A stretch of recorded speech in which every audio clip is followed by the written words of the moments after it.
दोस्तों अगर मैं ओप्पो या फिर वीवो के ट्रैक रिकॉर्ड की बात करूँ ना, तो ये एक ऐसी कंपनीज थी जो कि 20,000 के बजट में हमें मीडिया टेक का MT6737 प्रोसेसर प्रोवाइड करती थी, ये कह के कि हमारे स्मार्टफोन की जो सेल्फी की क्वालिटी है वो बहुत ही अच्छी है। बट यहाँ पर आज की डेट में अगर मैं आपको ये बताऊँ कि आपको 10,000 रुपये में वीवो के ही स्मार्टफोन में स्नैपड्रैगन का 665 triple rear cameras, 5000 milliampere की बैटरी, 18 वॉट की फास्ट चार्जिंग की सपोर्ट प्लस फास्ट चार्जर डब्बे में मिलेगा, तो आप सब लोग हैरान हो जाओगे। जी हाँ, मैं वीवो के U10 की बात कर रहा हूँ। मैं काफ़ी टाइम से इस स्मार्टफोन को जो है यूज़ कर रहा हूँ। आज की वीडियो में इसके प्रोज एंड कॉन्स आपको बताऊँगा कि क्या आपको ये स्मार्टफोन लेना चाहिए या फिर नहीं। चलिए जल्दी से वीडियो स्टार्ट करते हैं।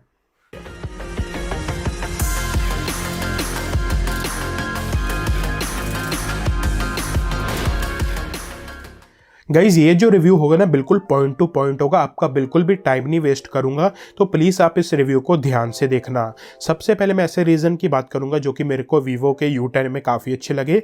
एंड पहला आ जाती है इसकी बिल्ड क्वालिटी। अंडर 10,000 एक पॉलीकार्बोनेट की बैक होना एक्सेप्टेबल है, बट यहाँ पर कहना होगा कि ये स्मार्टफोन की जो फील है बैक से वो काफ़ी अच्छी है। ऑल्दो आपको डेफिनेटली पता चल जाएगा कि यहाँ पे प्लास्टिक का यूज़ किया गया, बट ऐसा नहीं कि ये स्मार्टफोन चीप फील होता है। अगर मैं आपको Realme 5 के बारे में बताऊँ ना, तो वो स्मार्टफोन मेरे को इतना पसंद नहीं था। यहाँ पे 5000 मिली एम्पीयर की बैटरी होने के बाद भी 190 ग्राम वेट है। हाथ में ये स्मार्टफोन काफ़ी सॉलिड लगता है, इतना प्रीमियम तो डेफिनेटली नहीं है, बट काफ़ी क्लासी लुक आपको यहाँ पे देखने को मिलती है। अगर मैं इसके डिज़ाइन की भी बात करूँ, मेरे पास ब्लैक कलर है जो कि काफ़ी सिंपल है, बट फ्रंट की साइड से जो इसके साइड बेजल्स है वो काफ़ी पतले हैं। बॉटम चिन आपको देखने को मिलेगी, तो यहाँ पर जो इसकी बिल्ड क्वालिटी है वो भी ठीक है एंड इसका डिज़ाइन भी काफ़ी अच्छे से बनाया गया है। दोस्तों आज के हमारे वीडियो को स्पॉन्सर किया है अपस्टॉक्स ने। ये आपको हेल्प करेंगे एक फ्री डीमैट अकाउंट ओपन करने में, जिसकी ओरिजिनल प्राइस 550 रुपये तक है, बट आप फ्री में कर पाओगे। आपको जस्ट आपका ईमेल, फ़ोन और पैन नंबर डालना है एंड आप आराम से इन्हें कन्फर्म करके अपना अकाउंट को ओपन कर सकते हो। आपको 500 रुपये तक के फ्लिपकार्ट वाउचर्स भी देखने को मिलेंगे। ये आपके द्वारा आप ट्रेडिंग तो कर ही सकते हो, बट आप म्यूचुअल फंड्स में भी इन्वेस्ट कर सकते हो, जो कि बहुत अच्छी बात है।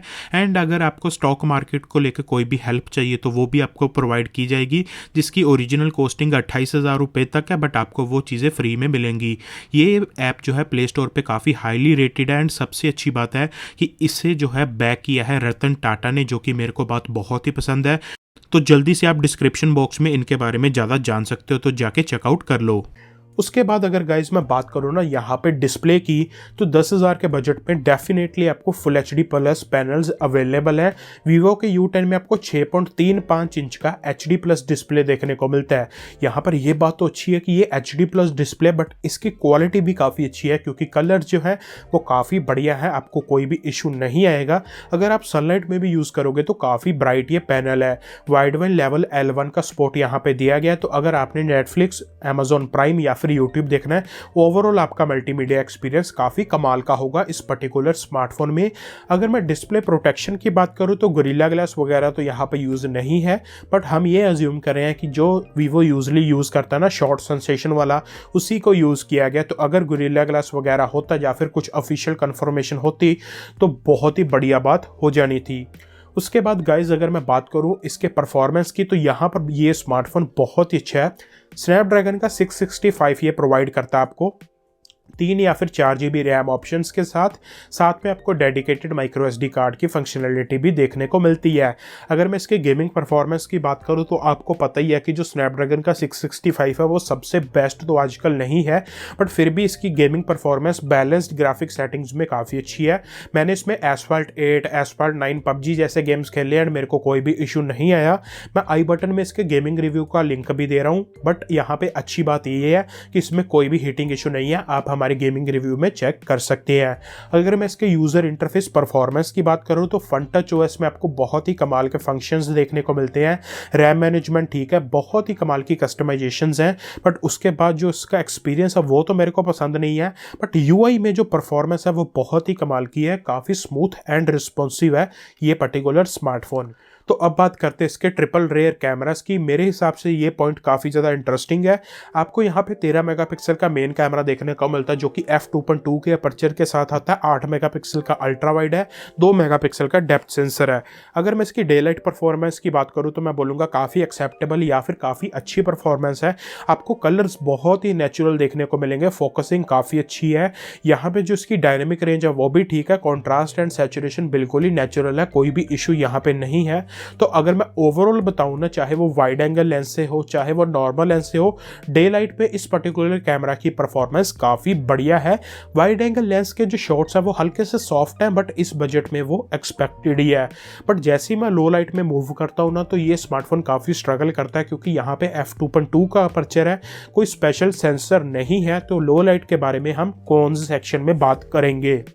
उसके बाद अगर इसके मैं पोर्ट्रेट मोड की बात करूं तो आपको 2 मेगापिक्सल का डेडिकेटेड डेप्थ सेंसर भी देखने को मिलता है। इसकी एज डिटेक्शन तो काफ़ी अच्छी है, इसका ब्लर भी काफ़ी अच्छा है, बट यहाँ पे जो मेन सब्जेक्ट पे डिटेल्स है वो थोड़ी कम है, उन्हें इम्प्रूव किया जा सकता है। बट यहाँ पे मैं ये बोलूँगा कि वीवो के U10 की जो वीडियो क्वालिटी है वो मेरे को बिलो एवरेज लगी। वहाँ पे मेजर इंप्रूवमेंट्स करने की वीवो को जो है नीड है। मेरे को इसकी स्टेबलाइजेशन बिल्कुल भी पसंद नहीं आई है। उसके बाद अगर इसके मैं फ्रंट कैमरा की बात करूँ तो मैं बोलूँगा इसका फ्रंट कैमरा भी सो है। आपको 8 मेगापिक्सल का कैमरा देखने को मिलता है f1.8 के अपर्चर के साथ। क्योंकि ये वीवो का कैमरा, तो यहाँ पे स्किन टोन्स काफ़ी अच्छी हैं, डिसेंटली वाइड है, कलर रिप्रोडक्शन अच्छी है, डायनेमिक रेंज भी अच्छी है। तो एक अच्छा सेल्फी कैमरा मैं यहाँ पे बोल सकता हूँ, बट कुछ स्पेशल यहाँ पे नहीं है क्योंकि जो डिटेल का लेवल है वो काफ़ी एवरेज है। उसके बाद अगर मैं बैटरी लाइफ की बात करूं जो कि एक बहुत इंपॉर्टेंट कंपोनेंट है एक स्मार्टफोन का, U10 में आपको 5000 मिली एम्पीयर की बैटरी देखने को मिलती है। तो ये स्मार्टफोन आपको 2 दिन का बैटरी बैकअप आराम से दे देगा क्योंकि यहाँ पे स्नैपड्रैगन 665 यूज़ किया गया जो कि काफ़ी पावर एफिशिएंट है। साथ में सिर्फ HD+ डिस्प्ले है, तो यहाँ पे बैटरी लाइफ बहुत अच्छी होने वाली है। प्लस आपको यहाँ पे माइक्रो USB तो देखने को मिलता है जो कि मेरे हिसाब से कौन है, बट 18 वॉट की चार्जिंग की सपोर्ट है। 18 वॉट का चार्जर डब्बे में आता है। तो जिस प्राइस में ये पर्टिकुलर स्मार्टफोन अवेलेबल है उसके हिसाब से ये बहुत ही बढ़िया डील है मेरे ओपिनियन से। अगर मैं कॉल एंड साउंड क्वालिटी की बात करूं तो गाइस कॉल क्वालिटी में मेरे को बिल्कुल भी इशू नहीं आया। Calls were loud, crisp and clear. यहाँ पे मैंने जियो, आइडिया एंड एयरटेल के साथ यूज़ किया है। इनकी नेटवर्क रिसेप्शन भी काफ़ी बढ़िया थी। अगर मैं इसकी स्पीकर परफॉर्मेंस की बात करूँ वो भी काफ़ी एवरेज है। हेडफोन जैक की परफॉर्मेंस भी काफ़ी ठीक है। तो यहाँ पे कुछ चांद से तारे तोड़ने वाली बात नहीं है, आपका काम अच्छे से चल जाएगा। इसकी स्पीकर एंड हेडफोन जैक की परफॉर्मेंस नॉर्मल ही है जो आपको इस बजट में देखने को मिलती है। अगर मैं इसके फेस अनलॉक की बात करूं तो भैया बहुत ही ज़्यादा रिस्पॉन्सिव है, काफ़ी फास्ट है, कोई भी इशू नहीं आता चाहे आप इंडोर या फिर आउटडोर यूज़ कर रहे हो। उसके बाद जो इसका फिंगरप्रिंट स्कैनर है वो आप सबको पता है कि वीवो, ओप्पो, वन प्लस के जो फिंगरप्रिंट स्कैनर होते हैं वो बहुत ही फास्ट होते हैं, बहुत ही रिलायबल होते हैं। इनमें एनिमेशन की स्पीड भी काफ़ी कम है। आपको जस्ट टैप करना है एंड आपका स्मार्टफोन ओपन हो जाएगा। आपको अपने स्मार्टफोन में हर तरीके का सेंसर भी मिल जाता है जैसे जायरोस्कोप, ऑटो ब्राइटनेस, किसी भी तरीके का कंप्रोमाइज़ नहीं किया गया। तो गाइज अगर मैं कुछ ऐसे रीजंस की बात करूं जो कि मेरे को वीवो के U10 में अच्छे नहीं लगे, सबसे पहला रीजन है कि आपको 2019 में भी इस स्मार्टफोन में माइक्रो USB का सपोर्ट देखने को मिलता है। हालांकि जो इसके कंपटीशन है जैसे Redmi 8, Redmi 8A या फिर Redmi Note, वो सभी USB टाइप सी प्रोवाइड करते हैं। गाइज उसके बाद आपने देखा कि ओवरऑल ये स्मार्टफोन वैसे तो ठीक है, बट इस स्मार्टफोन की लो लाइट कैमरा परफॉर्मेंस अच्छी नहीं है। तो अगर आप एक ऐसे व्यक्ति हैं जिन्हें लो लाइट कैमरा काफ़ी बढ़िया चाहिए तो आप वीवो U10 को स्किप कर सकते हैं। ऑल्दो डे लाइट में कोई भी प्रॉब्लम नहीं आती, बट लो लाइट में ये इतना कमाल का कैमरा नहीं है। उसके बाद जो इसका यूज़र इंटरफेस का एक्सपीरियंस है वो इतना अच्छा नहीं है। फन टच OS में फीचर्स तो बहुत ही ज़्यादा कमाल के, बट iOS से काफ़ी कुछ कॉपी किया हुआ है। ओवरऑल कार्टूनी सी UI लगती है, तो मेरे को इतनी फ्रेंडली नहीं लगती क्योंकि काफ़ी एक्स्ट्रा फीचर डाल के दिए गए हैं जो आप कभी भी यूज़ नहीं करोगे। उसके बाद में जो लास्ट कॉन है स्मार्टफोन का वो ये है कि आपको कोई भी स्क्रीन प्रोटेक्शन यहाँ पे मेंशन नहीं की कि कौन सी यूज़ की। अगर gorilla glass 3, gorilla glass 3+ use करते तो एक बहुत अच्छी बात होनी थी। बट अगर मैं ओवरऑल बात करूँ ना वीवो के U10 के बारे में, तो वीवो ने यहाँ पे बहुत ही कमाल का काम किया है। बिल्ड क्वालिटी काफ़ी अच्छी है, डिस्प्ले ठीक है, बैटरी टॉप नॉच है, परफॉर्मेंस काफ़ी अच्छी है। जस्ट इसका वीकेस्ट पॉइंट इसका कैमरा है। इतना भी वीक नहीं है, जस्ट लो लाइट में ये कैमरा स्ट्रगल करता है। ओवरऑल ये स्मार्टफोन बहुत ही सॉलिड है एंड जिस बजट में ये आपको अवेलेबल है बहुत ही कमाल की डील है। अगर आपको ये वीडियो अच्छा लगा लाइक कर देना। अगर कोई कमेंट है, क्वेरी है, क्वेश्चन है, कुछ भी है नीचे कमेंट सेक्शन में।